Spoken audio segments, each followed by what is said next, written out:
they really weren't. This brings us back to Thomas Edison. Thomas Edison was sort of a jerk.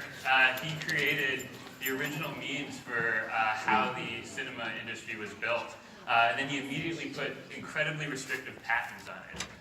In fact, he would hire local gangs to help enforce and collect money on those patents.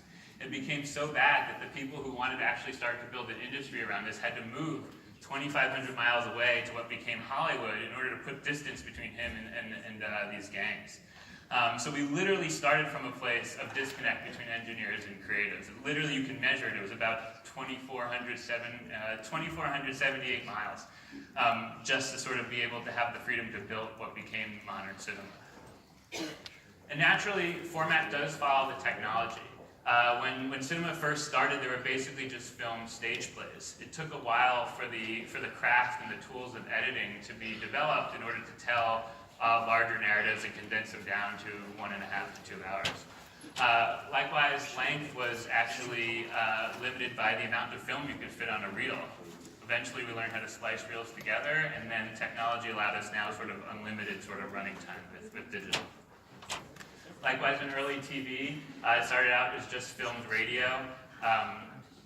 Took a while for multiple cameras and sound mixing to happen in order to tell things that went past that, and then commercial breaks and being able to actually monetize the contents became the de facto storytelling structure. You knew you had act breaks, you knew you had to conclude a story or end in a joke in X amount of minutes so that a commercial could come into play.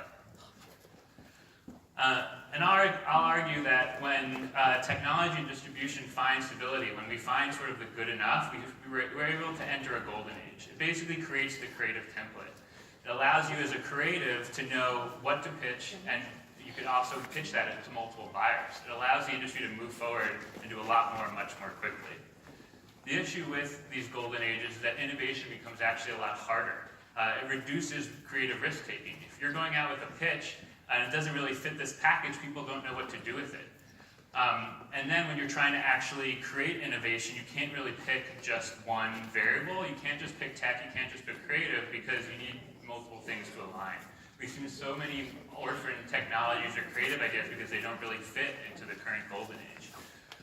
3D cinema, for instance, is something we always felt like was coming. No one could really agree with what the technological solution would be, and therefore theaters didn't know which ones to outfit. When DVDs